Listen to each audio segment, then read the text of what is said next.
നിങ്ങളുടെ favourite shows ഇനി ഒരിക്കലും മിസ്സാവില്ല. ഇപ്പോൾ C5 കാണും നിങ്ങളുടെ ഫേവറേറ്റ് ഷോ തികച്ചും സൗജന്യമായി. ഇപ്പോ എല്ലാവരും ഒന്നിച്ചു ചേർന്നു, എല്ലാവരും വീട്ടിലുണ്ട്. അതിന്റെ ഒരു സന്തോഷ. ഓ അത് ശരി.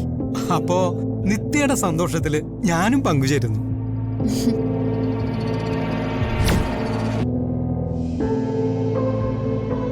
എന്നാ കയറിയിരിക്കെ.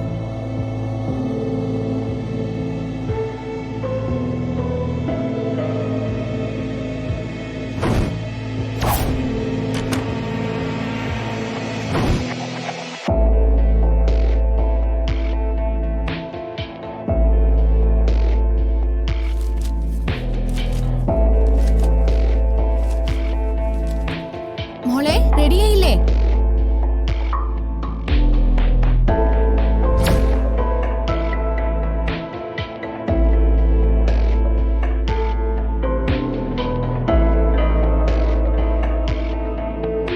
മോളെ പെട്ടെന്ന് വാ.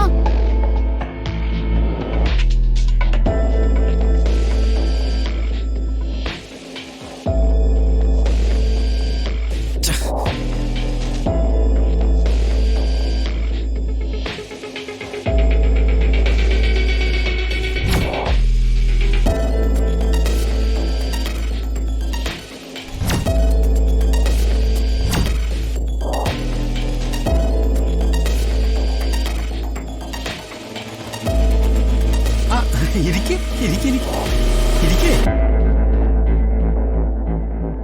നിത്യ, ഞാൻ പറയാൻ മറന്നു. മോളുടെ ഒരു കൂട്ടുകാരിയുടെ ബർത്ത്ഡേ. അവളിന്ന് അങ്ങോട്ട് പോയേക്കാം.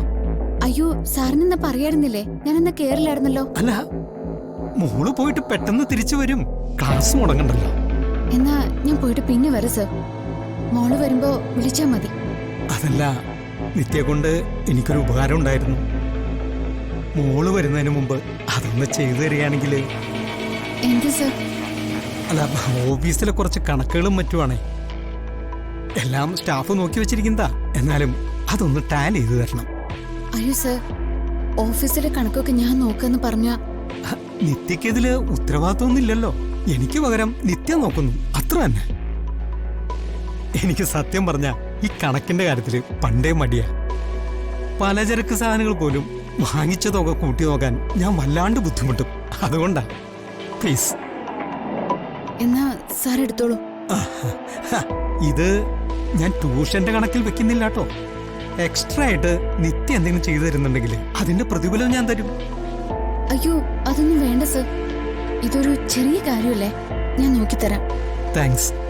എന്നാ ഞാൻ എടുത്തിട്ട് വരാം.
ഇതാ നോക്കാനുള്ളത്. ഞാൻ നോക്കട്ടെ സർ. പറ്റാവുന്നതാണെങ്കിൽ ഞാൻ ചെയ്യാം. ഞാൻ ഉദ്ദേശിക്കുന്ന കാര്യം നിത്യയെ കൊണ്ട് ചെയ്യാൻ പറ്റും.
എടാ, കൃഷി ഓഫീസർ ഈ നേരത്തെ വീട്ടിലുണ്ടാവോ? ഓഫീസിൽ വിളിച്ചപ്പോ എന്റെ ലീവാണെന്നാ പറഞ്ഞത്. അപ്പൊ വീട്ടിലുണ്ടാവുമല്ലോ. ലീവ് എടുത്ത് വേറെ എവിടെങ്കിലും പോകാനായിക്കൂടെ? നെഗറ്റീവ് പറയാതിരിക്കടാ. അവിടം വരെ പോയി നോക്കാൻ നമുക്ക് വല്ല ബുദ്ധിമുട്ടുണ്ടോ? ഞാൻ ചോദിച്ചെന്നേ ഉള്ളൂ. ഇത്തവണത്തെ കൊയ്ത്തിനെ മിഷൻ ഇറക്കാതെ ഒരു നിവൃത്തിയില്ല. പണിക്കാര് കമ്മിയാ. അതിന് സാറിനോട് പറഞ്ഞ അനുവാദമാണ്. അതിലൊന്ന് കണ്ടാ നന്നായിരുന്നു.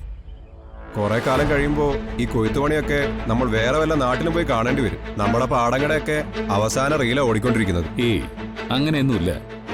എടാ, ഈ ഓട്ടോക്ക് ഓടിയാലും അവസാനം ആളുകൾ തിരിയാനുള്ളത് കൃഷിയിലേക്കാ. നീ നോക്കിക്കോ, അങ്ങനെ ഒരു മാറ്റം വരും നമ്മുടെ നാട്ടില്.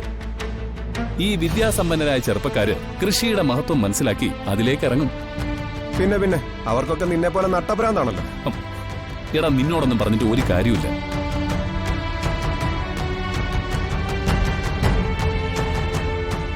എടാ, പിന്നെ ഞാൻ ചോദിച്ച കാര്യത്തിന് നീ മറുപടി ഒന്നും പറഞ്ഞില്ല. നീ 100 കണക്കിന് കാര്യങ്ങൾ എന്നോട് പറഞ്ഞിട്ടുണ്ട്. ഇപ്പൊ ഏതിനാ നിനക്ക് മറുപടി വേണ്ടത്? ഞാൻ പറഞ്ഞില്ലേ, ഒരു തവണയെങ്കിലും ആ പെണ്ണിനോടൊന്ന് സംസാരിക്കേ. വേറെ ഒന്നും അല്ലെങ്കിലും നിന്റെ കവിതയാണ് അവൾ പാടുന്നതെന്നൊന്ന് പറയാൻ. നിന്റെ തൊട്ടടുത്ത് നിന്ന് ഒരു 2 വരി പാടാൻ. എടാ, നിനക്കെന്നെ ജീവനോടെ കുഴിച്ചിട്ടാലേ സമാധാനം കിട്ടുമല്ലേ? ഇപ്പോ ഉള്ള സംഭവങ്ങൾ തന്നെ മനസ്സിനെ എങ്ങനെ പൊള്ളിക്കുന്നു എന്നറിയില്ല. പിന്നെ അടുത്ത് ചെല്ലുന്നതും കവിത വിളിക്കുന്നത്. ദേ, നീ ഇനി ഇക്കാര്യം എന്നോട് സംസാരിക്കരുത്. കേറ്.